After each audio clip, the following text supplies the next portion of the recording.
Amados, vamos a ir a la palabra del Señor. Yo quiero invitarles a que tomen sus Biblias y se ubiquen en el último libro del Pentateuco. ¿Sí saben cuál es el último libro del Pentateuco? Se las voy a poner más fácil. El quinto libro de la Biblia. Deuteronomio. Vamos a ir a Deuteronomios, capítulo 8. Cuando encuentre Deuteronomios capítulo 8, voy a pedirles pónganse sobre sus pies en reverencia a la palabra.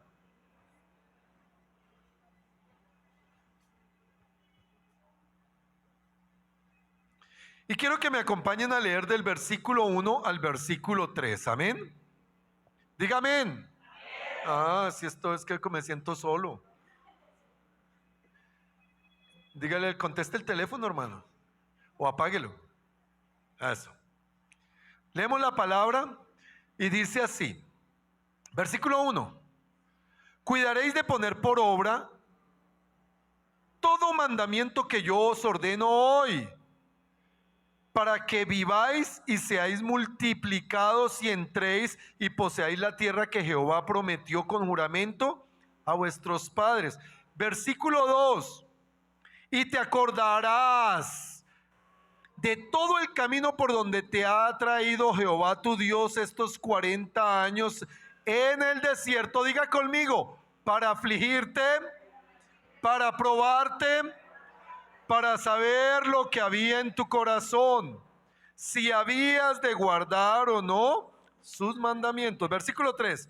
Te afligió y te hizo tener hambre y te sustentó con maná, comida que no conocías tú, ni tus padres habían conocido, para hacerte saber que no solo de pan vivirá el hombre, mas de todo lo que sale de la boca de Jehová vivirá el hombre. Amén. Y amén. Cierra tus ojos. Dile, Padre, yo te pido en el nombre de Jesús, háblame. Enséñame, Señor. Ayúdame a comprender esos misterios escondidos. Revélame, Señor, esta tu voluntad. Yo estoy dispuesto, pero estoy muy necesitado. Por eso te pido, Señor, haz en mí lo que tengas que hacer. Y permíteme, Señor, entender de una manera clara y vivir de una manera verdadera tu palabra. A Espíritu Santo, guíame. Espíritu Santo, ayúdame. Te lo pido, mi buen Dios. En el nombre de Jesús. Amén y amén. Amados, tomen asiento, dando un fuerte gloria a Dios. Aleluya. He llamado a la predicación de este día probados y aprobados. ¿Cómo se llama? Mira, mi amado, que algo que cuando nosotros meditamos y estudiamos la Biblia es entender que Dios es un Dios de absolutos. La Biblia dice que en Él no hay sombra de mudanza, que no hay cambio. La Biblia nos enseña que Él es el mismo de ayer, el mismo de hoy y el mismo de siempre. Y Él mismo expresa que su palabra puede pasar lo que sea, pero su palabra no cambia. Su palabra no cambia. Que pasarán los cielos y la tierra, pero su palabra permanecerá para siempre. Ahora, mi amado, cuando nosotros comprendemos estas verdades, nos damos cuenta de que en la Biblia nosotros encontramos principios absolutos. En muchos casos, mandamientos que son principios o mandamientos que son cosas invariables. O sea, la diferencia entre un principio y un mandamiento es que el principio es una regla que yo, si la aprendo a hacer en varias cosas, traerá consecuencias que el mismo Señor establece. Y si no lo hago también, ese es un principio. Un mandamiento es algo absolutamente específico. Se los pongo un ejemplo. No matar. ¿Alguien no entiende qué es no matar? No matar es, pues no matar. Simple. O sea, a ver, ¿cómo interpretamos no matar? ¿Qué estudio bíblico necesitamos o qué teología necesitamos para entender no matar? No, hermano. Ese es un mandamiento, no matar. Y no necesita ni revelación, ni explicación, ni nada. Pero hay principios. Por ejemplo, un principio que también es mandamiento, pero es principio. Honra a padre y madre. ¿Sí me entiendes? Ahora, ¿cómo se honra? Yo puedo honrar a mis padres obedeciéndolos. Es una parte, ¿sí o no? Puedo honrar a mis padres siendo yo una respuesta de bendición. Honro a mis padres dándoles a mis padres también. Dándoles recursos en el evento en que ya ellos estén ancianos. Yo honro a mis padres respetándolos, orando por ellos. Entonces vemos que es un principio, mandamiento, que se hace aplicable de varias maneras. Ahora sí me entienden la diferencia entre el mandamiento absoluto y el principio. Pues déjenme decirle que tanto los principios como los mandamientos son absolutos. O sea, no se pueden relativizar. No, pero es que, a ver, yo honro a mi papá si me cuidó bien. No, la Biblia no te está diciendo honra a tu papá si tu papá es bueno. Te dice honralo porque es tu papá. No, pero fue un sinvergüenza que me abandonó. Aún fue un violador que me violó. Hónralo. Es el mandamiento. ¿Pero cómo? Yo no sé, hónralo. Porque ese es el principio mandamiento. Sí, captamos la diferencia. Dios es un Dios de absolutos y yo no puedo relativizar lo que Dios dice. Pero adicionalmente, y lo dice la palabra del Señor, mira cómo lo dice en segunda de Pedro. Hay algo más que los principios y los mandamientos. Segunda carta del apóstol Pedro. ¿Ustedes saben a quién le escribió Pedro esta carta? ¿Alguien me puede decir a quién le escribió Pedro esta carta? A la iglesia. Por eso se llama carta general. Es una carta general, es para toda la iglesia.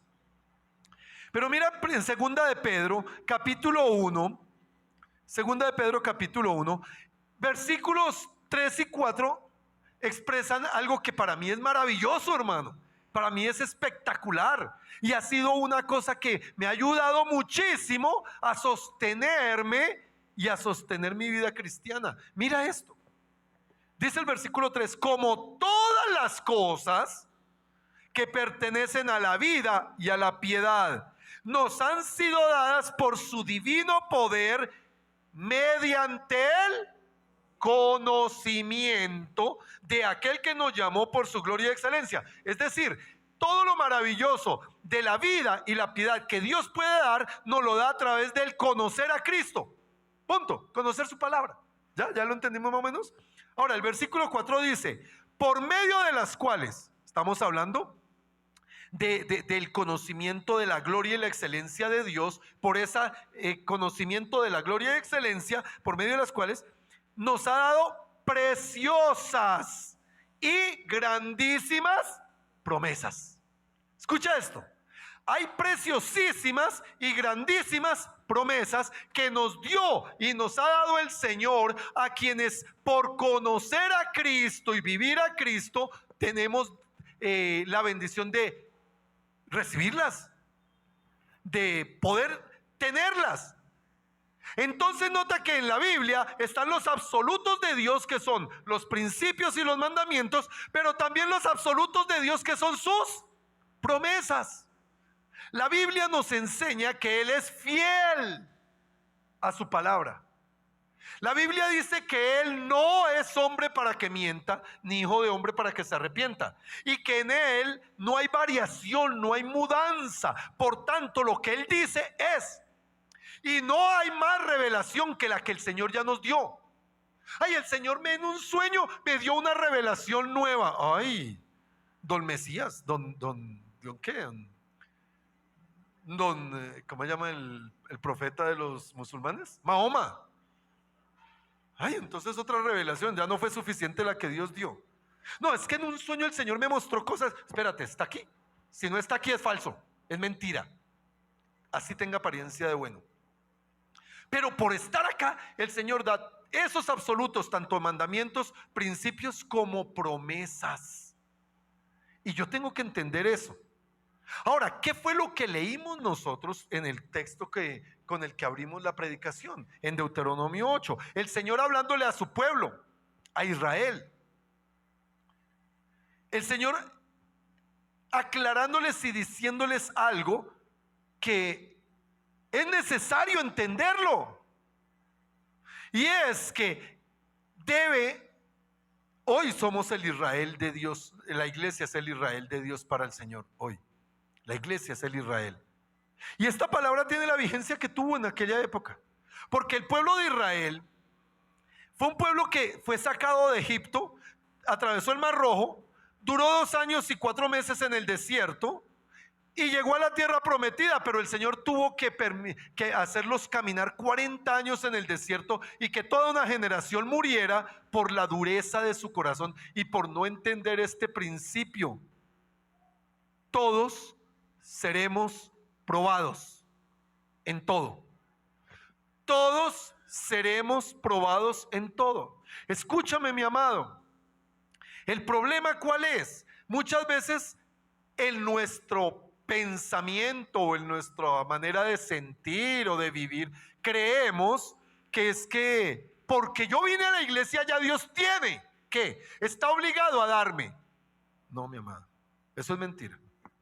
Dios te quiere y Dios tiene como propósito bendecirte. Bendecir tu casa, bendecir tu entorno, bendecir tu familia. Pero no puede hacerlo así de una porque no estamos preparados. Nosotros necesitamos pasar procesos. Bien es cierto que Dios tiene grandísimas promesas, tiene mandamientos, tiene principios. Y es necesario que nosotros aprendamos a entenderlos, a identificarlos y a vivirlos. ¿Por qué? Porque las bendiciones sin preparación nos pueden aplastar.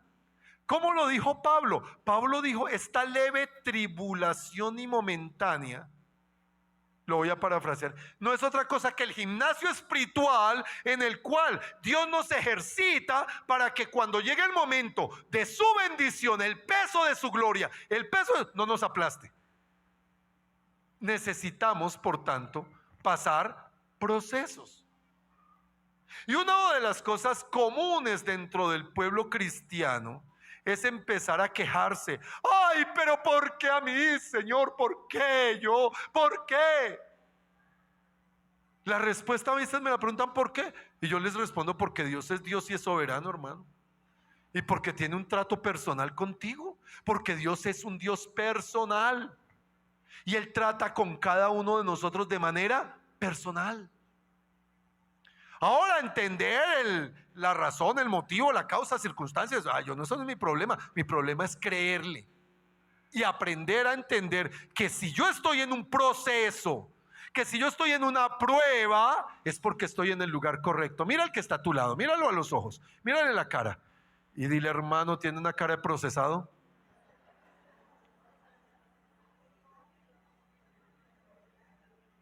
O levánteme la mano el que no haya tenido pruebas en la vida o que no esté pasando pruebas. Levante la mano a alguno. Ve, todos hemos sido probados. Todos estamos siendo probados. Todos vivimos continuamente procesados. Y habrá algunos que dentro del proceso se echan a perder y toca, vuelve y empieza. ¿Se acuerdan de Jeremías el alfarero? Que el Señor hace la ilustración que nosotros somos como el barro en las manos del alfarero. Que Jeremías llega y estaba ya en la rueda, el alfarero haciendo una vasija y la tenía, ya la tenía bien y todo, parecía como bueno y de pronto la despichó y la echó a perder y volvió, hizo otra diferente. Así somos nosotros en las manos de Dios. Y la Biblia expresa cosas como le dirá el barro al alfarero cómo es que debe hacerte, cómo es que debe hacerla. ¿Acaso el barro tiene autonomía para definir los pensamientos del alfarero? No, mano. Diga conmigo, Dios es Dios. Pero dígalo con convicción, Dios es Dios. Yo soy simple creación. Por tanto, delante del Señor guarda silencio. Y esto tiene que ver con eso. No importa la circunstancia, no importa la situación, no importa el proceso que esté llevando, guarda silencio. Escúchame bien, mi amado. Dios siempre nos va a probar. Toda nuestra vida es un tiempo de prueba. Y Dios permite en ocasiones pruebas que no entendemos. Hay momentos donde Dios permite en nuestras vidas cosas que no entendemos. Pero lo que sí podemos por fe creer es que detrás de cualquier prueba hay una bendición de las grandísimas promesas de Dios, que si no las vemos en esta vida, las vamos a disfrutar en la eternidad. Hay algunos que no, pastor, pero es que yo llevo mucho tiempo con esta prueba. A lo mejor te vas a morir en la prueba.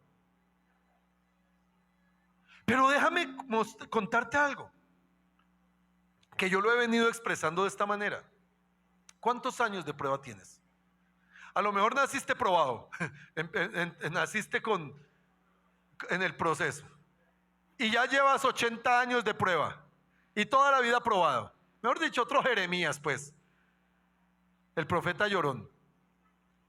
Toda su vida intentando hacer las cosas para Dios, haciendo para Dios, y todo el mundo se la montaba y todo el mundo lo atacaba y lo metían preso y lo perseguían y lo atacaban, y solo por hacer las cosas que Dios le mandaba. ¿Hay algún Jeremías aquí? Escúchame bien, mi amado. No importa cuántos años tengas que soportar pruebas, y a lo mejor pruebas que se ven muy injustas, a lo mejor pruebas muy difíciles, a lo mejor pruebas trágicas.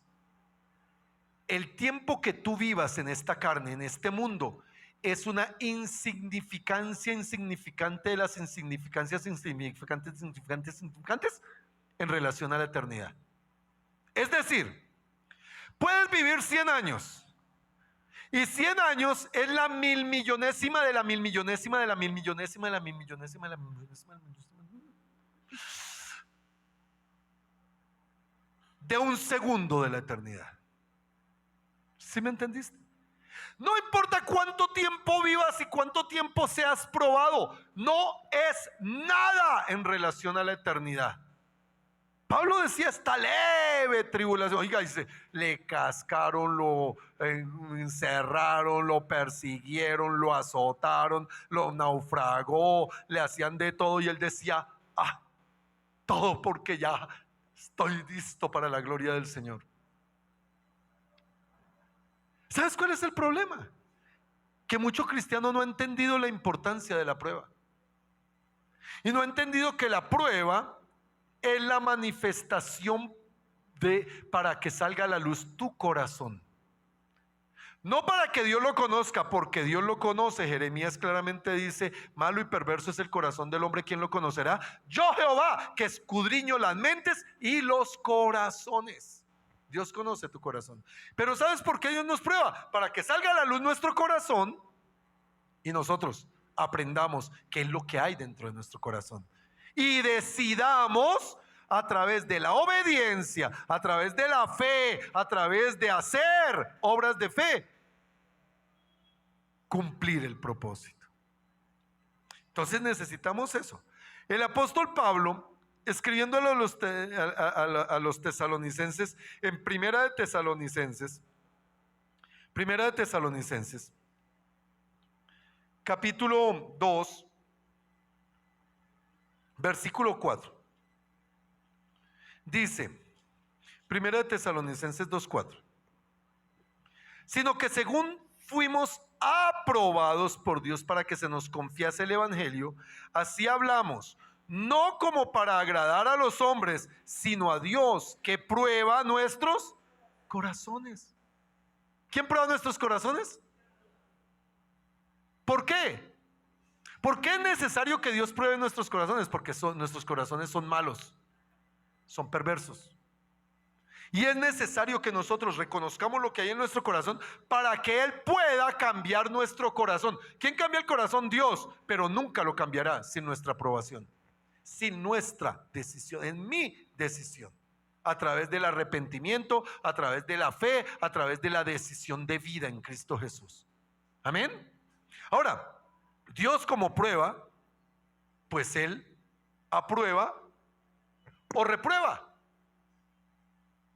Yo oí a una abogada que me contó una historia, una hermana en Cristo muy amada que me contó una historia de su estudio, que arrancó y tuvo muchas dificultades para avanzar en la carrera, que duró cerca de 9 años, y que en esos 9 años hubo momentos donde materias, por causa de falta de tiempo, por esto, por recursos, por lo que sea, se perdían y tocaba volver a hacerlas. Y hasta que las pasó, se pudo graduar. ¿Por qué? Porque es necesario que seamos probados para ser aprobados, y que seamos probados para ser reprobados. ¿Cuál es el lío en la iglesia? Que hay muchísimos cristianos reprobados, que viven reprobados. Yo me acuerdo de un compañero de la universidad llamado Manuel. Escúchame esta historia. Cuando yo entro a la universidad, Manuel, yo entro a la universidad de 18 años. Entré a estudiar de 18 años a la universidad. Manuel tenía 26, me parece, y estaba en quinto semestre. Quinto semestre, yo entré a primero. Fui avanzando en la carrera, ¿sí? Y cuando yo llegué a séptimo semestre, lo alcancé. ¿Sí me entienden esto? Llevaba 10 años en la universidad. Él llevaba 10 años. Y yo me gradué y él se graduó 3 años y medio después. O sea, duró casi 14 años estudiando. ¿Cómo pasó este Manuel la carrera? A medida que iba avanzando, como llegaban de atrás y él era grande, era ya viejo, y era bien hablado, y era los que era chicanero y todas esas cosas, pues uno, pues el grande, uno, pues venga, échalo. Pero era un vago y cerrado y trancado por dentro, hermano. Y la cuestión es que él se pegaba a los grupos, y lo digo porque en el semestre donde pasó al otro de séptimo a octavo, pasó recostado a nosotros, a mi esposa y a mí, porque lo arrastramos y pasó. Pasamos nosotros y pasó él. Entonces yo decía, oiga, este tipo sí que reprobó, yo no sé cómo no lo echaron de la universidad. Pues allá se supone que uno podía perder una materia 2 semestres, pero al tercero se iba. Todas las materias las perdió 2 veces. No perdió ninguna 3, todas las perdió. Pero cuando pasó arrastrado por alguien. Pero eso no es lo triste, hermano. Todavía no es la parte triste. Pasaron los años. Y un día yo voy a hacer una vuelta a la Alcaldía Mayor de Bogotá. ¿Se pueden imaginar quién era el director de planeación de la alcaldía?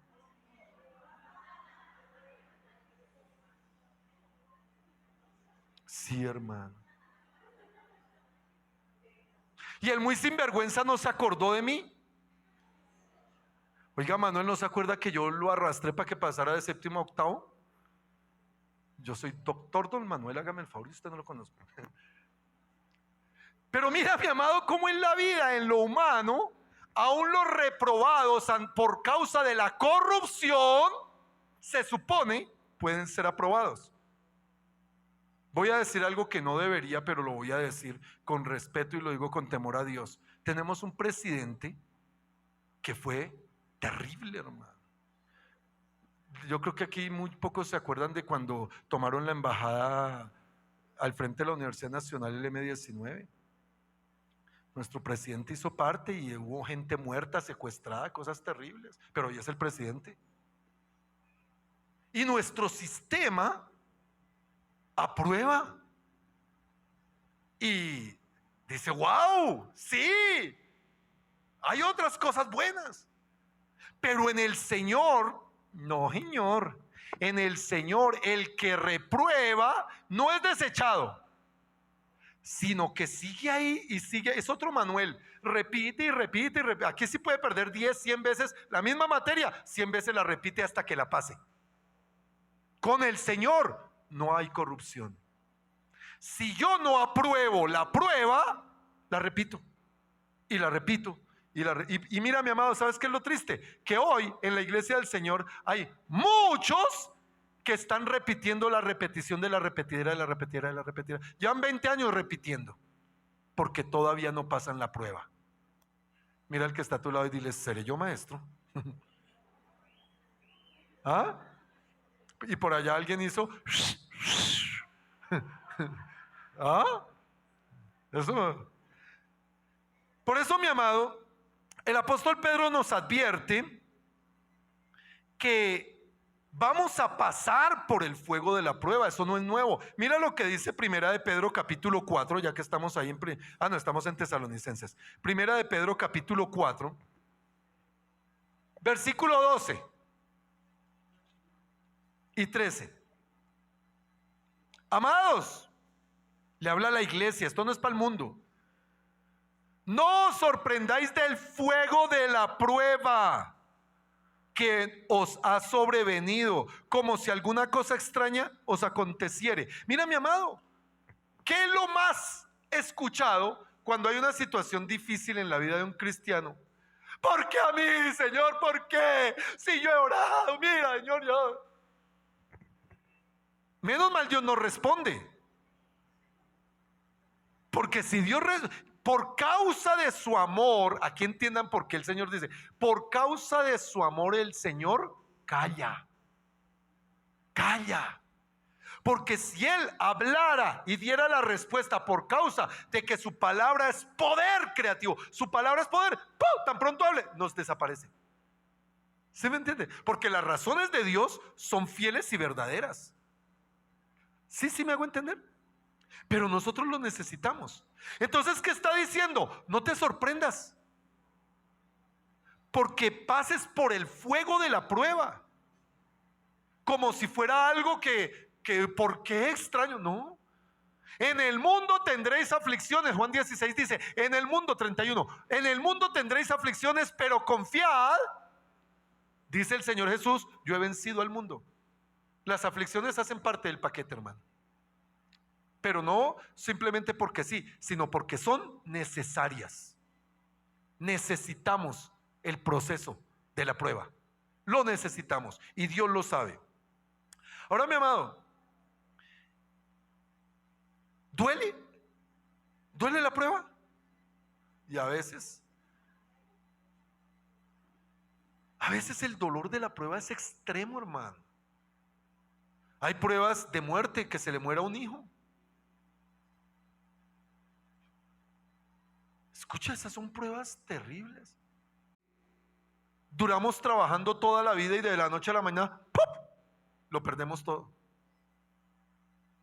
Pruebas donde, cambiando nuestra vida por causa del Señor, nuestra hija aparece a los 7 meses con leucemia y al año se moría en mi mano. ¿Qué prueba, hermano? ¿Por qué mi hija con leucemia? ¿A razón de qué? Y 28 años después yo puedo decir, porque si no es así, no tengo el asidero suficiente de mi fe porque sé cómo soy, me había apartado cualquier cosa. Pero a mí me toca, como dice por ahí una canción, ¿cómo no creer en Dios? Si delante de mis ojos sanó a mi hija, delante de mis ojos la sanó. ¿Cómo no creer en Dios? Entonces es necesaria la prueba. ¿Para qué? Para que el fuego de la prueba me afiance mi fe, nos afiance nuestra fe. Entendamos que sin entender por qué, ni el cómo, ni el qué, ni lo difícil, lo injusto que sea, Dios tiene el control. Dios tiene el control. El cuento ahí no es por qué, sino para qué. ¿Cómo puedo, Señor, aprender de esta prueba? ¿Cómo puedo avanzar con esta prueba? ¿Cómo puedo crecer con esta prueba? Señor, ayúdame a ver qué es lo que debo hacer con esta prueba en mi vida. Porque a veces nosotros nos quedamos es en la queja, la lamentación, la tristeza y en muchos casos el abandonar. Dios no me ama, Dios me falló. Una vez una hermana salió con esa historia. No, Dios me falló y se murió. Sé que es salva, pero por necedad, y yo soy de los que cree eso, por ponerse a hablar neciamente se murió. Ahora, mi amado, Dios tiene el control. Así me parezca muy injusto, así me parezca porque no sé qué, porque Dios es Dios. Punto. Y lo que dice el apóstol Santiago es que nosotros debemos aprender a gozarnos cuando nos hallemos en diversas pruebas. Aprender a vivir el gozo del Señor. ¿Por qué? Porque el gozo del Señor es mi fortaleza. Lo que verdaderamente me va a permitir a mí trascender a una eternidad con el Señor, lo que me va a permitir tener un fruto para Dios, lo que me va a permitir ser premiado allá cuando el Señor esté dando sus premios en el tribunal de Cristo, es que yo tenga la fortaleza que es el gozo de Dios. El gozo de Dios es el que me permite. Y yo sé que hoy estamos en una situación terrible, económica, no sé qué, pero Dios es el proveedor, Dios es el dueño del oro y la plata, Dios tiene toda respuesta. El Señor no me dejará avergonzar porque Él lo ha prometido. Y si yo termino avergonzado como ser humano, Él terminará exaltado porque Él es Dios. Amén. Ay, pero ¿por qué? Porque es Dios. Pero hay una bendición, y si no la ves en esta vida, y si no logras apreciarla, como dicen en la Biblia, ¿en dónde dice? En Hebreos 11. En Hebreos 11, donde se habla de la galería de los héroes de la fe, dice que también no solo hubo los que derribaron fortalezas, conquistaron reinos, destruyeron gigantes, también dicen los que fueron muertos a espada, también habla de los que fueron quemados, también habla de aquellos que no vieron con sus ojos, pero murieron creyendo, héroes de la fe. Si Dios me tiene destinado a mí para ser uno que voy a morir sin ver, voy a morir creyendo. Porque allá en la gloria del Señor veré y tendré todo de una manera que ni me alcanzo a imaginar. ¿Qué es lo importante? Que aprenda a gozarme cuando me halle en diversas pruebas. Que aprenda a gozarme. Amén. Entonces, mi amado, es importante que nosotros vivamos eso.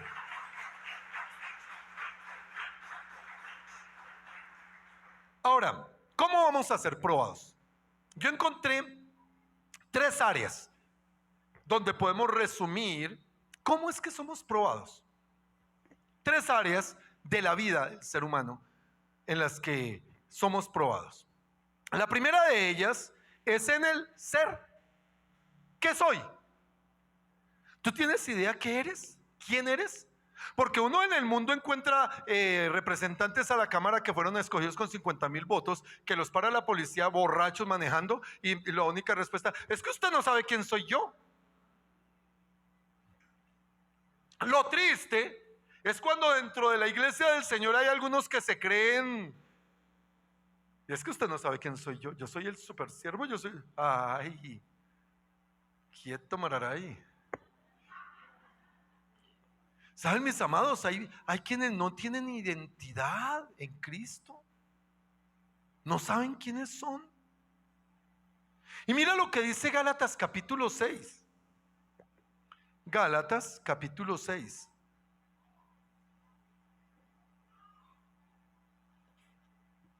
Y en los versículos 2 al 4 dice, bueno, leámoslo desde el 1 para entender el contexto, porque se nos resulta más fácil entender el contexto del versículo 1. Dice, hermanos, dile al que está a tu lado, es para la iglesia, no es para el mundo, es para nosotros. Hermanos, si alguno fuera sorprendido en alguna falta, estaba hablando de cristianos sorprendidos en faltas, ¿sí? ¿En qué ocasiones? En cosas que no deben ser. Vosotros que sois espirituales, restaurarle ¿con qué?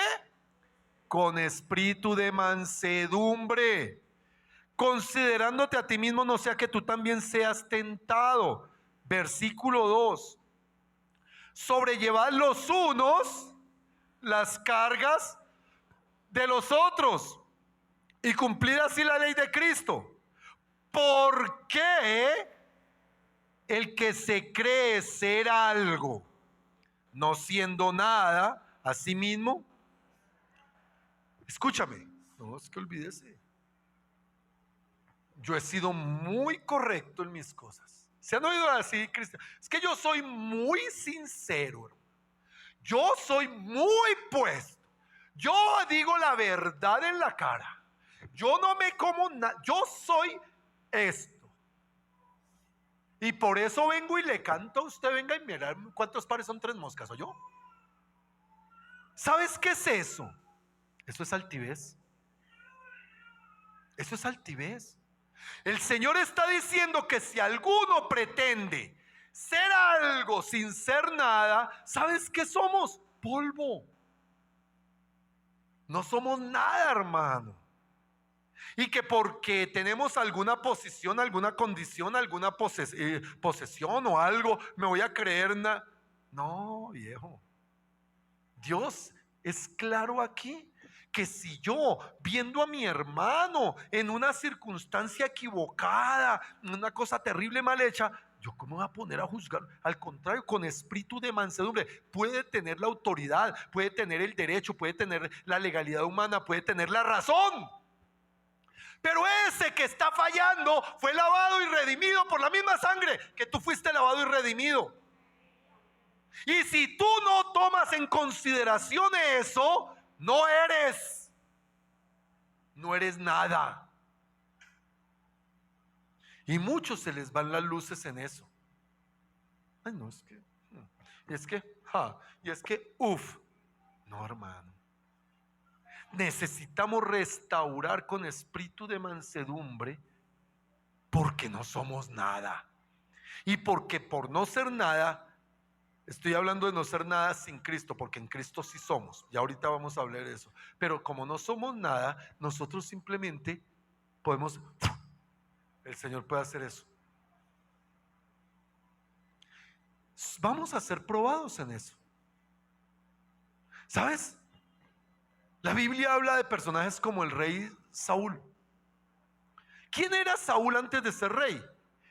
Un buen hijo, muy juicioso, trabajador, muy obediente, que tenía claro que era de la tribu más chiquita y más insignificante del pueblo de Israel y de la familia más insignificante del pueblo de Israel, y era el insignificante de los insignificantes, pero era bonito, porque la Biblia dice que era alto, que era de buen parecer, rubio como su pastor, de ojos claros. Lo que pasa es que se me blanqueó lo rubio, pero escúchame bien, mi amado. Era un hombre que sí tenía algo especial en lo humano, pero no era nada. Y él mismo lo reconocía. Y tenía humildad. Y tenía cosas bonitas. Y Dios lo pone como rey. Y un día se le fueron las luces, y que porque ya era rey, ya creyó que podía pasar por encima de Dios. Y Dios dice: buscaré y hallaré a un hombre que sea conforme a mi corazón, porque a este lo he desechado. Y le dice a Samuel: no llores más a Saúl, porque yo lo deseché. Ay, hermano, ¿cuántos cristianos llegan a la iglesia con ese corazón, con esa disposición, con esa ternurita, con esa presencia, con tan bonito, ay, tan lindos? Y un día Dios tiene que decir: me proveeré otro. Pasa en las películas y pasa en la vida real. Escucha, no somos nada y tenemos que entenderlo. Sin Cristo, Él mismo dice: lejos de mí nada sois, apartado de mí nada podéis hacer. ¿Qué necesitamos? Identidad en Cristo. De resto no. ¿Y esa identidad cómo nos la da? Teniendo revelación de hijos. Mateo capítulo 5 versículo 44. Teniendo revelación de hijos, voy a ser probado en mi identidad como hijo. Y ya les muestro cómo muchísimos cristianos no tienen identidad de hijo. Dice el versículo 5:44: pero yo os digo, y mira la manera: amad a vuestros enemigos, bendecid a los que os maldicen, haced bien a los que os aborrecen, Y orad por los que os ultrajan y os persiguen. Qué cosa tan fácil, ¿no? Para que seáis hijos de vuestro Padre que está en los cielos, que hace salir sol sobre malos y buenos, y que hace llover sobre justos e injustos. ¿Sabes qué está diciendo el Señor? ¿Cómo se evidencia que eres un hijo de Dios? Ay, sí, porque he creído en Cristo Jesús, y la Biblia dice que nos dio potestad de ser hechos hijos de Dios a los que en Él creemos. Amén. Pero eso se ve. Una cosa es decir, ay, sí, yo soy hijo. Y uno mira en el mundo y allá dicen que todos somos hijos de Dios. La Biblia dice otra cosa. La Biblia dice que solo se tiene potestad a los que creen en su nombre. Pero nota que la manifestación de esa potestad, de ese derecho, se evidencia cuando yo aprendo a vivir en amor con los demás, a perdonar al que nos maldice, a ayudar al que falla, a no juzgar, sino con espíritu de mansedumbre restaurarlo, a orar por los que nos persiguen y nos ultrajan, y no estar diciendo, uy, desgraciados, Señor, yo no te pido que lo ilumines, sino que lo elimines. Sino aprender a mirarlo con misericordia. Aprender a sentir compasión en el corazón. Decidir, porque es que no es aprender, es decidir sentir compasión. Oiga, ese que me está haciendo tanto daño, que me está persiguiendo, ese que me está ultrajando, ese que me necesita de Cristo, Señor. Yo oro por él, Señor. Yo lo bendigo, no lo maldigo, porque se vence el mal con el bien y no se paga mal por bien. Pero es que es terrible, y es que eso, y es que más misericordia necesita todavía. Necesita más de tus rodillas, necesita más de tus oraciones, necesita más de tu testimonio, del testimonio de que eres hijo de Dios. ¿Por qué? Porque Dios te va a probar con ultrajes, con persecuciones. Dios te va a probar con señalamientos. Dios te va a probar con oportunidades para juzgar a otro. ¿Cómo vas a reaccionar? ¿Cómo vas a actuar? ¿Como hijo de Dios o como hijo del diablo? Porque la Biblia es clara: o eres hijo de Dios o eres hijo del diablo. Aquí no hay huérfanos ni bastardos. El que es, el que no es, no es. Entonces, ¿qué dice Romanos 8:28? A los que aman a Dios, todas las cosas. ¿Cuántas cosas? Ay, pero es que esto tan difícil que yo vivo. Todas. No, pero es que todas. Ay, es que a mí todas. ¿Y sabes qué son todas? Todas. ¿Qué es lo peor que te ha pasado? ¿Y qué es lo peor que te puede pasar? Pues eso te ayuda para bien si tú amas a Dios. Así no lo entiendas, créelo. Solo créelo. A los que aman a Dios, todas las cosas, dice allí en Romanos capítulo 8, versículo 28. Pero leámoslo para completar. A los que aman a Dios, 8:28. Tierra llamando a Ederson, 8:28. Y sabemos que a los que aman a Dios todas las cosas les ayudan a bien. Esto es a los que conforme a su propósito, o sea, hay una razón, hay una cosa, llamados al propósito de Él, no al mío, sino al de Él.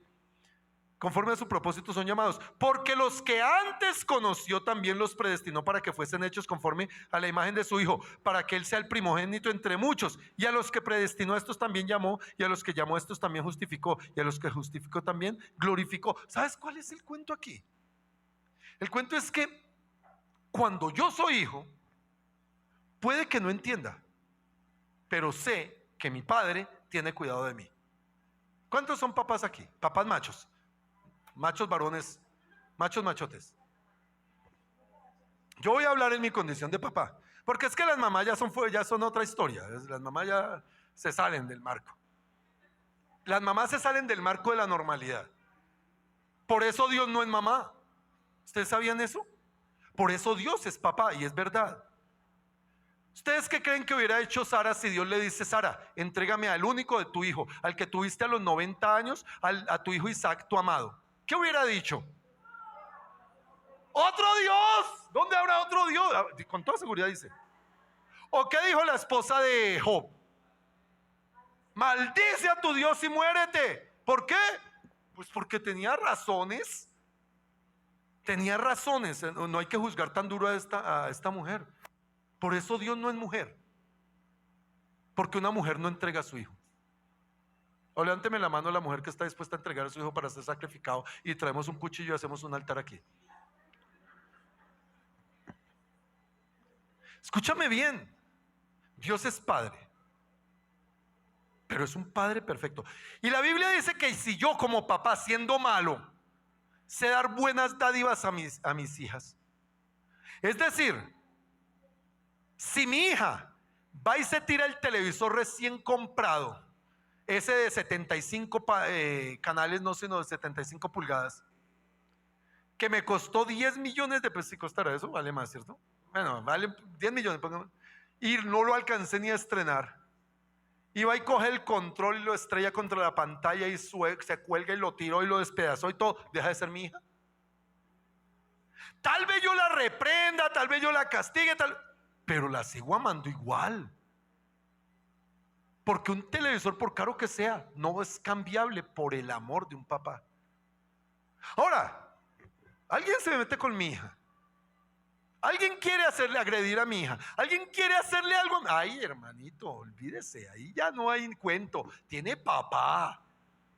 Y el papá da la vida por sus hijas. ¿Sí o no? Hay situación de escasez en la casa y casi no hay comida. ¿Quién come primero? Así yo no coma, mi hija come.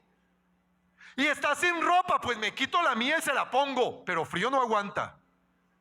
Y si cualquier necesidad, hasta los caprichos, y le acepto pataletas porque es mi hija, y la sigo amando, y a veces aún más. Y yo soy malo. ¿Cuánto más mi Padre que está en los cielos? Este cuento, mi amado, de que es que yo pierdo la salvación. Espera, ¿no eres hijo? ¿Qué hijo desecha a Dios? Pregunto, ¿a qué hijo? Y el mismo apóstol Pablo dice que ni lo alto, ni lo profundo, ni lo presente, ni lo pasado, ni principados, ni potestades, ni nada creado, ni nada que esté donde esté, ni nada de nada podrá separarme del amor de Dios que es en Cristo Jesús. Mi papá es mi papá, hermano. Y si yo la embarro, tengo un papá que me saca del problema. Y si hay que pagar, mi papá paga. Y si hay que restaurar, mi papá restaura, porque mi papá es mi papá y mi papá me ama. Y yo amo a mi papá. Pura. ¿Sí ves que la cartilla de Nacho sirve hasta para la predicación? Nacho lee. Entonces, mi amado, ¿yo tengo identidad de hijo o no? ¿Tú tienes identidad de hijo? Amén, pero ay, ¿será que? Ay, es que yo no sé, ay, es que, ay, es que la embarré y me voy para el infierno. Ay, hijo del diablo. Porque los que se van para el infierno son los hijos del diablo. Yo la embarré hasta las coronillas, pero tengo mi papá. Y la Biblia dice que él me sacó del lodo cenagoso y me puso sobre una roca, y que me bañó y me limpió y me reedificó, me reconstruyó y me puso vestiduras nuevas, me puso anillo, me puso calzado y me hizo fiesta. El hijo pródigo. Ese es mi papá. Yo tengo identidad de hijo, pero hay cristianos que no tienen identidad de hijo. Ay, es que yo no sé por qué Dios no me oye. Ay, es que yo no entiendo por qué no. Yo no sé, yo creo que Dios no me quiere. Oh, ¿y ahora quién podrá ayudarme esperando al Chapulín Colorado? ¿Eres o no eres, hermano? Eres hijo de Dios por la fe, porque el que cree en Cristo Jesús recibe la potestad de ser hecho hijo de Dios. Pero hay que aprender a vivir como hijo, hermano. Porque mi papá es el dueño de todo lo creado. Ahora mira el que está a tu lado. Se te cambió la cara de procesado a cara de príncipe. ¿Ah? ¿Sí captas? La prueba, el proceso, evidencia mi identidad, quién soy. Amén. Pero como hijo, ¿qué debo hacer? ¿Qué debo ser como hijo? O sea, ya soy hijo. Tengo la identidad de hijo, reconozco que soy hijo, soy salvo por gracia, tengo a Cristo Jesús y no importa lo que sea, vivo para Cristo Jesús. Y cuando me equivoco, papá, pao, pao, pero el Señor sigue siendo mi papá y me corrige y todo. Ya tengo identidad de hijo. ¿Qué necesito? La segunda cosa, humildad. Humildad.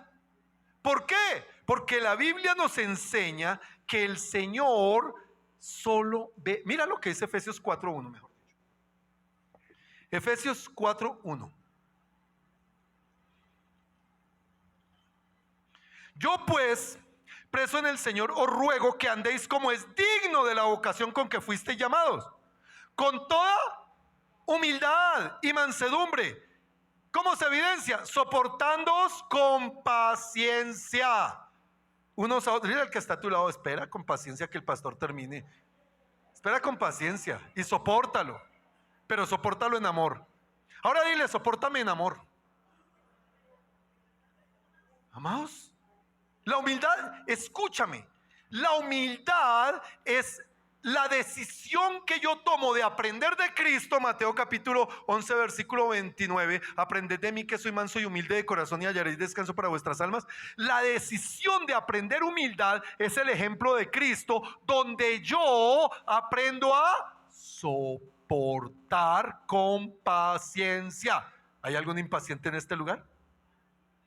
¿Cuántos le han pedido a Dios que les dé paciencia? Levanten la mano los que le han pedido. ¿Y qué ha pasado?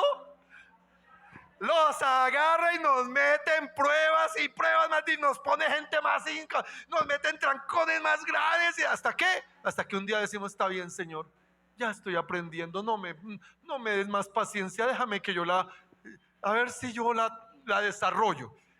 ¿Sí me hago entender? Pero la Biblia está diciendo aquí que con espíritu de humildad y de mansedumbre debemos soportarnos con paciencia. La ley del aguante. Uy, es que me tocó. Uy, es que está bien, yo me la voy a aguantar porque es que me tocó. No, señora, ahí falta algo. En amor. En amor. Donde yo aprendo lo que Pablo dice: no tengas más alto concepto de ti mismo, sino que mira a tu hermano como superior a ti. Protegernos para ser humildes. Humildad no tiene nada que ver con pobreza ni con riqueza. Humildad no tiene que ver con apariencia, porque hay algunos que viven desarrapados, sucios, todos ahí vueltos. Ay, es que yo soy humilde. Eso es ser cochino, eso no es ser humilde. Yo conozco gente muerta de hambre, sin nada, más orgullosa que... Y conozco gente con muchísimo dinero y muchísima riqueza, humildes. La humildad es una virtud que se desarrolla reconociendo al otro y a los otros como superiores a mí. Y sabiendo que en eso de soportarlos con amor, yo aprendo a bajarle el tonito. Dile al que está a tu lado, bájale el tonito, bájale el tonito. Yo conozco espositas que miran al esposo, bueno, bájale el tonito, porque usted no sabe. O esposos, ¿usted qué? Bájele, mijita. Aquí mire. No es eso. Es Dios quien dice, bájele el tono. A ver, tranquilo. Oh. ¿Sí? La humildad es la característica visible del Hijo de Dios. ¿Por qué? Porque el Señor dice en Isaías 57:15, y este vino, uy, esto es especial para ustedes, oiga, ustedes son bien consentidos, este no está en mi... ¿Qué dice Isaías 57:15? A ver si me acuerdo qué es lo que dice, porque no me acuerdo qué es lo que dice. Dice que el Señor habita, escucha bien dónde habita, en la inmensidad de su eternidad, porque así, Jehová alto y sublime, ya, ahora sí ya me lo sé de memoria. Póngale cuidado que cómo me sé la Biblia de memoria. Porque así dijo el alto y sublime, el que habita, ¿dónde habita? La eternidad y cuyo nombre es santo. Y dice, yo habito en la altura y en la santidad. Eso se entiende, ¿sí o no? En la inmensidad. Pero también con el quebrantado y humilde de espíritu. ¿Sí lo cogen? El Dios ese soberano que dice la Biblia que su estrado es el universo y el estrado, que su trono, perdón, es el universo y su estrado de sus pies es la tierra. Ese Dios eterno, inmenso, sublime, dice que él habita en esa inmensidad, pero también en el corazón del humilde. El Dios ese grande viene a morar en el corazón del que es humilde. Entonces, hermano, ¿cómo seremos probados nosotros en humildad? Para evidenciar que somos hijos y para evidenciar que Él habita en mí. Amén.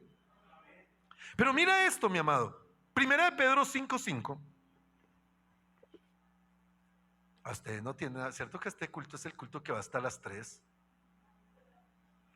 Dile al que está a tu lado, espíritu de mansedumbre, paciencia, paciencia. Primera de Pedro 5:5. Igualmente, jóvenes, están sujetos a los ancianos y todos sumisos unos a otros. ¿Cuántos? Todos sumisos unos a otros, sumisos unos a otros, revestidos de humildad. ¿Por qué? Porque Dios resiste a quienes, a los soberbios, y da gracia a los.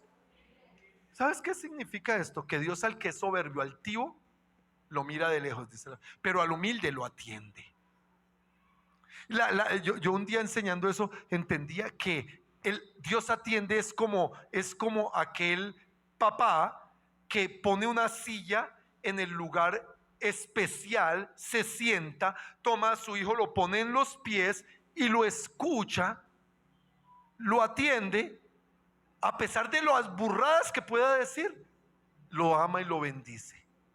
Eso hace con el humilde. Riquezas, honra. Proverbios 22:4. Ay, Dios mío. Si alguien se acuerda dónde es.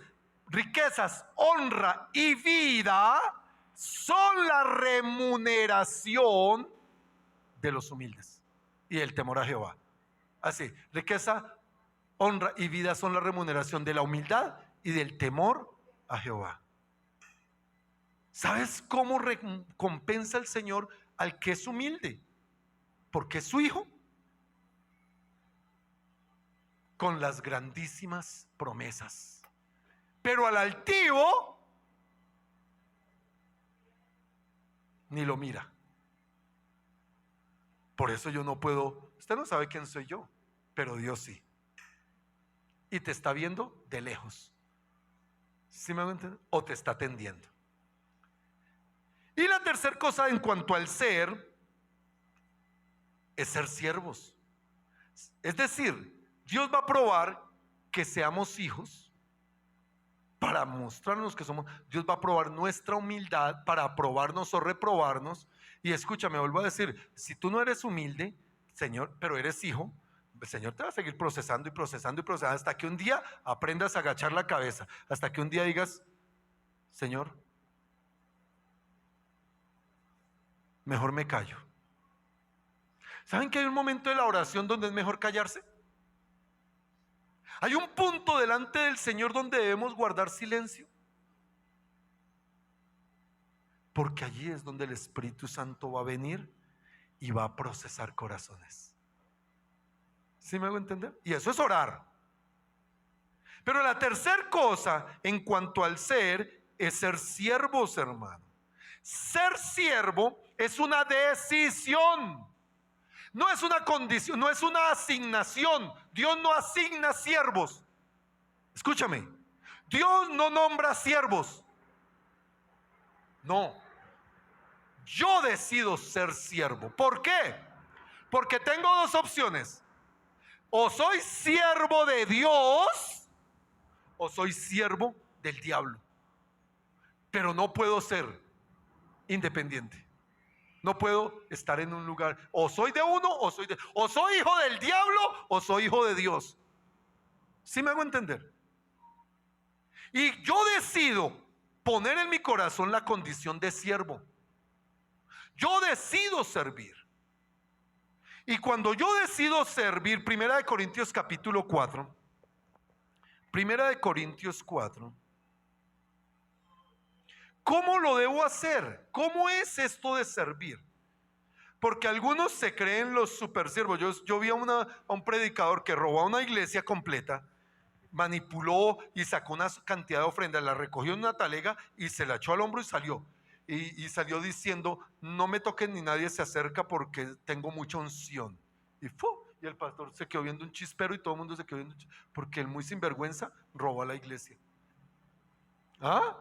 ¿Esos son siervos? ¡Ja! Pero aquí dice en el versículo 4, capítulo 4, versículo 1, así pues, téngannos los hombres, ¿por qué? Dile al que está a tu lado que se te vea, hermano, que eres un siervo de verdad, que tu decisión es servirle a Cristo. Ténganlo los hombres porque la gente lo nota. Porque la gente va a decirte, ay, para ser como ese mejor me quedo en el mundo. Hijos que dicen así de sus papás. Ténganlo los hombres por servidores de Cristo y administradores de los misterios de Dios. ¿Saben, mis amados? Versículo 2. Ahora bien, se requiere de los administradores que cada uno se ha hallado fiel. Eso significa que esto es personal. Es tú, Dios, contigo. Esto no es colectivo, es personal. Yo tengo que dar cuenta. Yo voy a mostrar. Entonces voy a ser probado como siervo. Ahora, ¿un siervo qué derechos tiene? A ver, nómbreme algún derecho de un siervo. Exacto. Ninguno. Un siervo no tiene derechos. Un siervo no tiene derechos. ¿Por qué? Porque es un esclavo. Y si en el mundo le servías al pecado y le servías a Satanás y eras esclavo y te torturaba y te destruía, siendo siervo de nuestro Padre, del Dios que dice, yo sé los pensamientos que tengo acerca de ti, pensamientos de bien y no de mal, para que alcancéis el propósito. Si yo soy siervo, yo no tengo derechos. ¿Por qué me quejo? ¿Por qué me quejo? ¿No dice el Señor Jesucristo que si tú eres que el siervo que está trabajando en el campo y viene a la casa y su amo le dice, sírveme de comer, y tiene que ir y servirle? ¿Cuándo come él? Cuando ya haya comido y si queda, y si no queda, pues no come. ¿Y qué tiene que decir? ¿Por qué? Porque es esclavo. Si yo soy siervo de Cristo y decido servirle al Señor, ¿por qué exijo? ¿Por qué reclamo? Porque no sé quién soy. Porque he creído que porque Dios me da un privilegio o tengo una posición, entonces yo puedo hablarle al otro como quiera y puedo hacer lo que quiera, y se me va la humildad y se me va la mansedumbre, quién sabe para dónde, porque confundí el hecho de ser esclavo de Dios con creerme el Señor de un cargo. Por eso aquí no hay líderes. Adonai no tiene líderes. Usted aquí nunca oirá que hay un líder. Y aquí a nadie se le llama líder y está prohibido que haya líderes. Aquí hay servidores. Y si no lo entienden, qué pena, mijito, siéntese hasta que aprenda a ser siervo.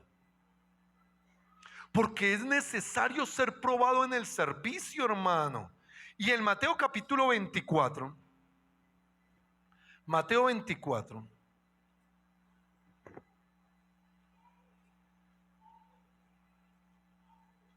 versículo 45 y 46. ¿Quién es pues el siervo fiel y prudente, al cual puso su Señor? ¿Quién lo puso? ¿Dónde?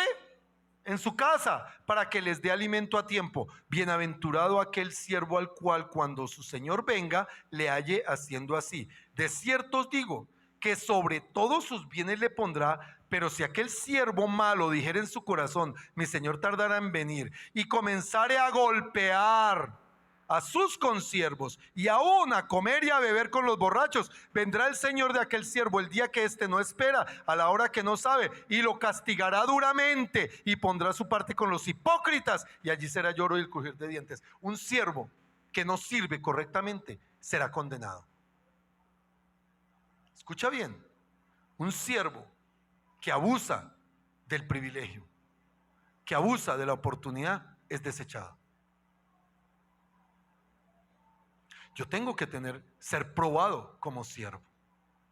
Y yo les contaba a mi amado que en Adonai, de donde nació esta iglesia, yo duré 3 años y medio al lado del pastor. El pastor era el hermanito Humberto, que no sabía, que nunca había ejercido nada, pero fue nombrado pastor.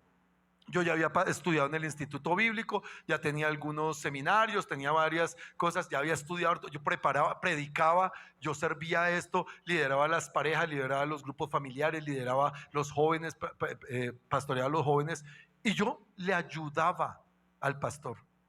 Yo le hacía, le enseñaba, yo me sentaba a la oficina con él y le decía cómo predicar, y le decía, no haga esto, cuidado con esto, apréndase esto, y yo le preparaba los bosquejos. En 3 años y medio, y aquí está todas estas Dalila que sí estuvo conmigo, una vez en 3 años y medio prediqué un domingo, una sola vez, una. Yo predicaba entre semana cada rato el pastor me decía que predicara, pero nunca prediqué un domingo, una vez, en 3 años y medio. Y yo vi hermanitos como el hermano Jairo Umaña. ¿Sí te acuerdas de Jairo Umaña predicando? La mata del amor, es un hombre de un amor y un servicio impresionante. Pero para predicar, ay santo Dios, decía cada burrada, hermano. Cada descache, cada cosa terrible. Oiga, se predicó como 5 veces. Y yo decía, oiga, a mí nunca me han dicho predique un domingo. Traían invitados, predicaban los hermanos, predicaba Raimundo y todo. Yo no. Jamás me resentí por eso.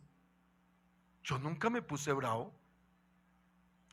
¿Por qué? Porque yo aprendí que yo le serviera al Señor. Mira, mi amado, hay quienes se endurecen su corazón, se vuelven, es que no me miró, es que mira el pastor porque le da privilegios a otro y porque a mí no, y porque a esto, espérate, porque eres siervo. Y si en el Señor está la regalada voluntad de que nunca te va a usar en algo que se supone estás preparado, si nos sigue barriendo, pues gloria a Dios. Gloria a Dios. Por varios años con el hermano Ramiro éramos los campeones de trapear el tapete de la otra iglesia. Nadie trapeaba los tapetes, qué pena con las hermanas, pero así era. Como nosotros ninguno, ¿cierto, hermano Ramiro? Pero nunca nos quejamos. Nos lamentamos o renegamos. ¿Por qué? Porque somos siervos.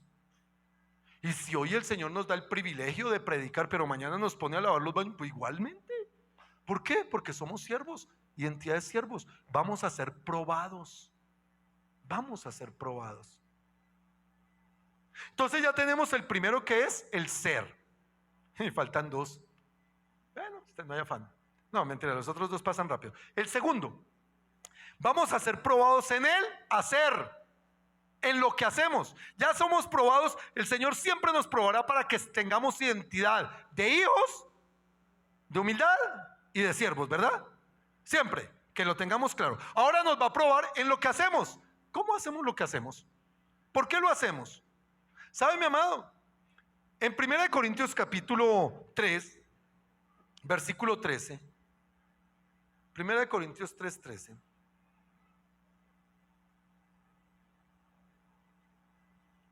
dice la palabra del Señor: la obra de cada uno, escucha bien, esto es personal, la obra de cada uno se hará manifiesta, porque el día la declarará, pues por el fuego será revelada, y la obra de cada uno, cual sea el fuego, la probará. Hagas lo que hagas, donde lo hagas y como lo hagas, siempre eso va a ser probado. A ti te van a probar si eres bueno en algo. Escúchame, mi amado, cuando a ti te van a dar un trabajo, a ti te preguntan, ¿qué sabe hacer? Voy a hablar de la construcción, que es lo que yo hago. Yo voy a contratar personas y yo les pregunto, ¿qué saben hacer? Si me dice, no sé hacer nada, es bueno, sirve. Pero cuando me dice, yo sé hacer de todo, uy, ya la primera cosa a mí es una duda gigante, este no sabe hacer nada. Pero si me dice, yo soy especializado en hacer empanadas, o soy especializado en hacer tamales, wow. O soy el mejor lustrador de zapatos, wow. Pero que sean algo. ¿Por qué? Porque hay que probar que sepa. Hay que probar que sepa. Porque de lo contrario, va a quedar como un cuero. Ahí es donde el Señor también en lo espiritual nos prueba. La Biblia dice que todo lo que hagamos, hagámoslo como para. Todo lo que haces lo haces como para Dios. Sea en tu casa, sea en tu trabajo, sea en tu estudio, sea en tu deporte. ¿Cuánto más en la iglesia? Porque a veces somos expertos en hacer aquí, pero allá no. Aquí entramos y ¡pop!, se prende la aureola. Ahí está el sistema especializado en aureolas. Y cuando entras pasas de la puerta, ¡ping!, de una vez, y hasta alitas empiezan a salir. Pero cuando sales de aquí, ¿será que salen cachos? ¿Y rabo? ¿Sí me hago entender? ¿Qué es lo que haces y cómo lo haces? Eso determina. Y Dios va a probarte en el hacer. Y la Biblia dice que el que es fiel en lo poco, será fiel en lo mucho. Pero el que es infiel en lo poco, será infiel en lo mucho. Un cristiano debe aprender a hacer las cosas bien, a ser cumplido, a ser serio en su trabajo, a no tener excusas. Ay, pero es que espera, hermano. Puede que te pasen circunstancias, eso es entendible, pero se te detecta muy fácil cuando son inventos y mentiras. ¿Cuánto más en las cosas de Dios? ¿Cuánto más en lo espiritual? Todo será evaluado. Y en el tribunal de Cristo, para los que somos salvos, vamos a ser premiados o avergonzados por lo que hicimos. Pero en el juicio del trono blanco todos serán condenados por lo que se hizo. Y Dios toda la vida nos va a probar en lo que hacemos. ¿Cómo lo hacemos? ¿Por qué lo hacemos? ¿Para quién lo hacemos? Amén. Y la última. No, perdón. Uy, es que aquí hay un texto que no puedo dejar pasar. Job, capítulo 34. Job, capítulo 34. Job está antes de Salmos, para que los que buscan. Si encuentran Salmos, retrocedan. Job 34, versículo 11. Porque Él pagará al hombre según su obra y le retribuirá conforme a su camino. Mira, mi amado, Dios bendice la diligencia. Dios bendice la excelencia. Dios bendice el buen ánimo. Dios bendice la disposición, pero nunca bendice la pereza, la mediocridad. Desafortunadamente tenemos una sociedad donde vivimos pensando tan mediocremente y actuando tan mediocremente. Un cristiano debe aprender a ser eficiente, diligente, efectivo, porque Dios prueba. Y Dios abre ventanas, abre las puertas, abre puertas para la gente diligente. La gente perezosa, la gente negligente, la gente mediocre, Dios no se mete con ellos. Dios no. La Biblia dice que cada uno segará lo que siembra. Recogen su fruto. Pero al diligente Dios le abre puertas. Al que es efectivo Dios le abre puertas. Al que le pone ganas Dios le abre puertas. Al que no anda quejándose Dios le abre puertas. ¿Por qué? Porque es un principio absoluto. Por último, primero el ser, segundo el hacer. Y el tercero, el Señor nos prueba con el tener. Escucha bien. La Biblia nos enseña que de Jehová es la tierra y su plenitud, el mundo y todos los que en él habitan. Salmo 127:1, ¿sí? 24:1, gracias, hermano. Es que yo tengo aquí mi Biblia ambulante que me saca de todos los líos. Escucha bien, mi amado. Es claro que nada nos pertenece. Todo le pertenece al Señor. Nosotros decimos mis hijos, pero no son mis hijos, son de Dios. Él me los presta. Mi ropa, olvídate, fue Dios quien te la dio. Porque de Jehová es la tierra su plenitud, el mundo y todos los que en él habitan. Nada nos pertenece. Por tanto, cuando yo tengo algo, tengo que ser visto por Dios y voy a ser probado por Dios con lo que me da. Y mira la respuesta para muchos que se hacen esta pregunta: ¿por qué será que a mí Dios no me da una oportunidad de tener más? Porque con lo que tienes no estás dando resultados reales. Y Dios no desperdicia, hermano. Dios le dio una promesa a Israel. Dios le dijo a Israel: yo te bendeciré, estarás por cabeza y no por cola, estarás encima y no debajo, prestarás y no pedirás prestados. ¿Tú sabes de quiénes son el 60% de los bancos del mundo? De judíos. Son dueños de medio mundo. La economía de medio mundo es de los judíos. ¿Por qué? Porque ellos aprendieron fidelidad con Dios, a tener lo de Dios primero. Para Dios primero. ¿Tú le das el mejor tiempo a Dios? ¿Tú le das el primer tiempo a Dios? ¿Tú buscas de todo corazón a Dios? En las mañanas lo primero es darle gracias a Dios. Cuando tú estás en cualquier situación, tienes a Dios como prioridad. Ahí empiezan a haber respuestas. ¿Por qué a mí? Porque si Dios te dio cosas como el tiempo, Salmos 34:1. Salmos 34:1. Dios te da tiempo. Tenemos ese privilegio, el cronos, tiempo. Y en el Salmo 34:1 dice: bendeciré a Jehová todos los domingos si no hay ciclovía. Oiga, esa es otra versión, ¿sí o no? Bendeciré a Jehová en todo tiempo y su alabanza estará de continuo en mi boca. ¿Tú alabas continuamente al Señor? ¿Todo el tiempo estás dándole la gloria a Dios? ¿O ay, es que se me olvidó, es que la película estaba tan buena, ay no, es que me salió un trabajito adicional, ay es que me salió y nunca hay tiempo para Dios? Tiempo es el recurso irreemplazable que Dios nos da, pero le pertenece a Dios. Los años, los días de vida que Dios nos da dependen de Él, no de ti. ¿Qué haces con tu tiempo? Porque para Dios siempre lo que sobra de tiempo. No hay tiempo para la oración, no hay tiempo para la comunión, no hay tiempo para el devocional de la casa, no hay tiempo para compartir en el trabajo. No hay tiempo porque estoy tan ocupado, porque vas a ser probado en el tiempo. Y si tú no le das tiempo a Dios, no te va a alcanzar el tiempo. Si tú no aprendes a darle tiempo a Dios, no te va a alcanzar el tiempo. Vas a fracasar. Efesios 5:15. Dile al que está a tu lado: hermano, este es un buen tiempo, no se afane. Efesios 5:15. Mirad pues con diligencia cómo andéis, no como necios, sino como sabios. Versículo 16. Aprovechando bien el tiempo, porque los días son malos. Por tanto, no seáis insensatos, sino entendidos de cuál sea la voluntad del Señor.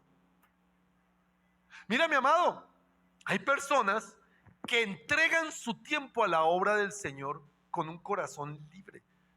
Sí, hay otras cosas que pueden tener tinta de importancia y todo, pero primero Dios. Y Dios te va a probar cómo usas tu tiempo para Él y te va a multiplicar la bendición de tu tiempo en lo que hagas. ¿Por qué? Eclesiastés 3:1 dice: todo tiene su tiempo y todo lo que se quiere bajo el cielo tiene su hora. Si tú no aprendes como hijo de Dios a manejar tu tiempo, Dios siempre probará qué haces con tu tiempo. Segunda cosa, las capacidades. Esto es otra cosa que tú tienes. Si eres hijo de Dios, Dios te ha dado lo que dice 1 Corintios 12. 1 Corintios 12:1. No, perdón. 1 Corintios 12:4. Ahora bien, hay diversidad de dones, pero el Espíritu es el mismo. Hay diversidad de ministerios, pero el Señor es el mismo. Hay diversidad de operaciones, pero Dios, el que hace todas las cosas en todos, es el mismo. Versículo 7. Pero a cada uno le es dada la manifestación del Espíritu para provecho. ¿Sabes qué quiere decir? Si tú eres hijo de Dios, Dios te dio dones. O uno, o dos, o cinco, o más, según tu capacidad, pero te dio algo. ¿Qué haces con eso? ¿Qué haces con lo que Dios te dio? ¿En serio tú estás utilizando el don para cumplir el propósito de Dios? ¿O solo lo enterraste? ¿O solo lo usas en tu beneficio? Hablo. ¿Cantas? ¿Por qué no le cantas a Dios? ¿Sabes escuchar? ¿Por qué no escuchas personas? ¿Eres sabio para dar consejos, para dar sabiduría? ¿Qué haces con el don? Porque muchos que tienen unos dones impresionantes están tan metidos en sus propias ocupaciones, en sus propias cosas, que luego se preguntan, ay, ¿por qué será que? Porque no estás usándolos para Dios. Y la Biblia nos dice que los dones y el llamamiento son irrevocables. Nunca lo que Dios te dio se desecha. Estará siempre. Y el día que te vaya a pedir cuenta la parábola de los talentos, te va a decir, bien, buen siervo y fiel, en lo poco has sido fiel, en lo... ¿Cómo es? Bien, ¿cómo lo dije mal? A ver, ¿cómo es? Bien, buen siervo y fiel. En lo poco has sido fiel, en lo mucho te pondré, entra el gozo de tus... Pero el que no hizo, le va a decir, siervo malo y negligente. Échenlo allá, al infierno. ¿Sabías eso? Que cuando tú no usas los dones que Dios te dio para la obra del reino, buscad primeramente el reino de Dios, su justicia. ¿Saben qué es? Servir con lo que haces, con lo que sabes. Mira, mi amado, ¿cuántos han comido empanadas aquí, por ejemplo? ¿Ricas o no? Pues allá está la autora de las empanadas, la autora intelectual y material. Sabe hacer empanadas. ¿Y sabes qué hace? Empanadas. Pero ¿saben qué cosa impresionante? Escúchenla predicar. Yo no sé si la han escuchado, pero la hermana Sandrita predica. Yo siempre he considerado que la hermana Sandrita es un Esteban de esta iglesia. Ojalá no la apedreen, hermana. Pero yo sirve con lo que hace, con lo que dispone. ¿Saben cuántos toman Santa Cena? ¿Saben quién hace la galletica que esta vez las hizo más grandes? La hermana Sandra. Sirve para la obra de Dios. ¿Tú con qué sirves? Ay, no, es que, ay, yo no me hallo. Ay, no, es que yo intenté. Ay, no, es que no me quedó tiempo. Ay, es que yo no pude. Es que tranquilo, a Dios le darás cuentas. Entonces vas a ser probado con lo que tienes. Dios te va a dar. Y escúchenme bien y se lo repito yo a los servidores. Si tú no atesoras, si tú no cuidas el privilegio que Dios te da, Dios va a traer otro mejor que tú. Va a poner a otro, porque la obra de Dios no para. La obra de Dios no para. La bendición va a ser para el que toma con el don, el privilegio que Dios le da y lo sigue adelante a pesar de. Muchos abandonan que porque no sé qué, que porque se... Hay 20,000 excusas. El pero del cristiano. Pero. Delante de Dios no habrá peros. Y por último, los recursos. Dios va a probarnos a través de los recursos. ¿Por qué? Porque todo le pertenece a Él. Todo. Dios le dijo a Josué, mira que te mando. Y en versículo 6, esfuérzate y sé valiente. Versículo 7 de Josué 1, esfuérzate y sé valiente. Versículo 9, te mando que te esfuerces y seas valiente. ¿En qué? ¿En pelear?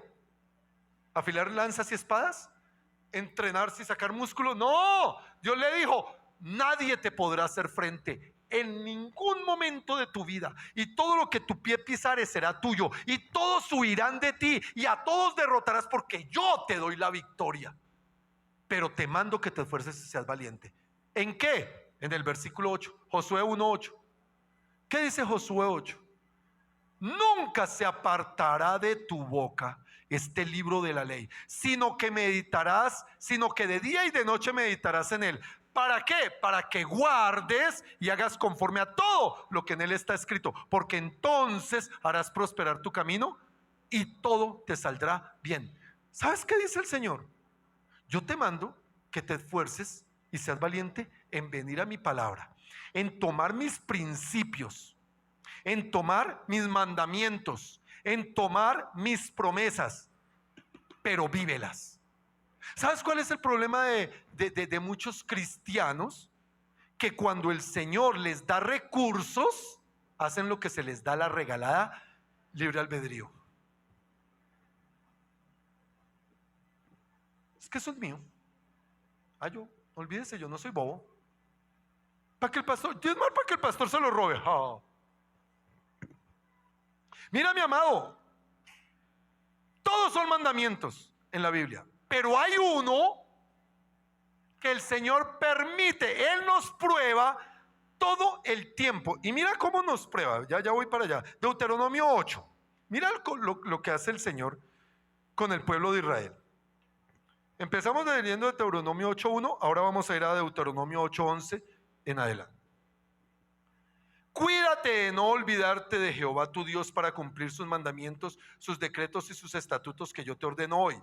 No suceda que comas y te sacies y edifiques buenas casas en que habites, y tus vacas y tus ovejas se aumenten, y la plata y el oro se multipliquen, y todo lo que tuvieres se aumente, y se enorgullezca tu corazón y te olvides de Jehová tu Dios, que te sacó de tierra de Egipto, de casa de servidumbre, que te hizo caminar por el desierto grande y espantoso, lleno de serpientes ardientes y de escorpiones y de sed, donde no había agua, y él te sacó agua de la roca de pedernal, te sustentó con maná en el desierto, comida que tus padres no habían conocido, afligiéndote y probándote, para que a la postre hacerte bien, y digas en tu corazón: mi poder y mi fuerza, es que yo sí soy pilo, es que yo sí tengo, ay mira, es que yo sí, y la fuerza de mi mano me han traído esta riqueza. Sino acuérdate de Jehová tu Dios, porque Él te da poder para hacer riquezas, a fin de confirmar su pacto que juró a tus padres,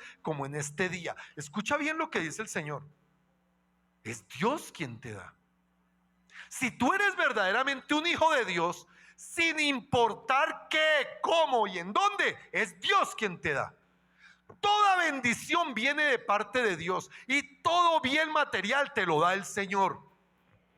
Pero Dios dice: probaré los corazones. Y en Deuteronomio 14 dice: probaré sus corazones. ¿Cómo? Con el diezmo, con las ofrendas, con las primicias.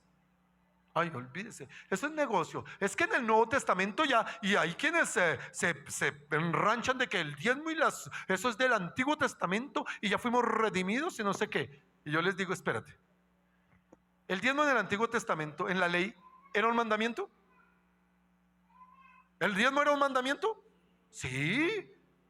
El Señor dijo claramente: todos los diezmos de lo que yo te doy guardarás y traerás al alfolí y lo darás. Porque es más, el Señor lo expresa en Malaquías 3 cuando dice: ¿robará el hombre a Dios? ¿En qué te hemos robado? En los diezmos y las ofrendas, porque son míos, dice el Señor. Es un mandamiento. Si es un mandamiento, pierde vigencia porque estamos en la gracia. Es decir, en el Antiguo Testamento matar era malo. En el Nuevo Testamento matar era malo. Pero la Biblia dice que si yo a mi hermano le digo fatuo, o sea, le digo tonto, ya soy culpable de asesinato. ¿Sí captan? Ya no lo maté a cuchillo, papá, no, pero lo maltraté, lo asesiné delante del Señor, soy culpable. En la gracia es más. Si robar en el Antiguo Testamento era malo, en el Nuevo Testamento no es malo. Es más, la Biblia dice que tú no vas a tomar absoluta, sino al contrario, si te roban vas a dar. Y todo es igual. El diezmo en el Antiguo Testamento era real, en el Nuevo Testamento, ¿por qué no? Ay, ¿por qué no? No, eso son excusas, hermano. Dios prueba el corazón con lo que te da, y la primer primicia siempre será tu diezmo. La primicia más importante, ¿por qué? Porque a Dios deberás darle siempre lo primero. Lo primero. Y ahora mira cómo es Dios. Nos prueba el corazón con todo esto, pero nos permite que nosotros lo probemos a Él con el corazón correcto. Y Malaquías 3:10 dice: trae todos los diezmos a la alfolía y alimento en mi casa. Probadme ahora en esto, dice Jehová de los ejércitos. Si no os abriré las ventanas, pruébenme. Si no les abro las ventanas de los cielos y derramo bendición hasta que sobreabunde, por causa de la fidelidad y la obediencia, por causa de que los probaré. Yo les voy a dar, mira, hay gente que se gana 500,000 pesos al mes y sufre porque, claro, es muy poquito, pero dice, bueno, 50 de 10, bueno, ahí será. Pero el día que Dios le da 5 millones, uy, no, eso ya es mucho. Uy, no, yo no soy tan bobo, harto me estoy matando. Uy, no, es que tu corazón sale a la luz. Hay gente que tiene apariencia de humildad porque no tiene nada ni en qué caerse muerto, ¿cierto? Y entonces es humilde, y entonces habla pasito, y entonces ayuda porque sabe que pronto, y entonces está bien, y no.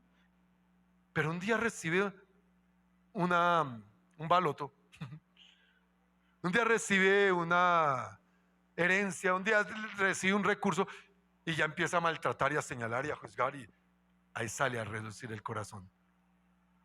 Dios prueba siempre el corazón con lo que te da. Y es más, Dios prueba más con la bendición que con la necesidad. ¿Cuál es tu respuesta ante Dios cuando tienes abundancia? ¿Cómo es? Porque muchos empiezan a calificar, no, pues, ay, yo no creo, mira, el pastor no necesita, ay, no, yo qué voy a llevar, no. O voy a llevar mis diezmos y se los voy a dar a una familia pobre. ¿Qué dice la Biblia? ¿Dice eso? ¿La Biblia da opciones? No, la Biblia es absolutos. Y dice, todo lo harás así, así, así. ¿Por qué? Porque yo soy Dios. Y no deja espacio a dudas. Pero somos tan hábiles para manipular y para cuestionar y para entonces es que no sé, y es que sí, y es que no. Escúchame, mi amada. Dios prueba con lo que tienes, tu corazón. Dios prueba con lo que haces, tu corazón. Dios prueba con lo que eres, tu corazón. Termino diciéndote lo que le dijo el apóstol Pablo a Timoteo. Este es el último versículo de esta predicación y ya nos vamos. Segunda de Timoteo 5:15. Segunda de Timoteo 5:15.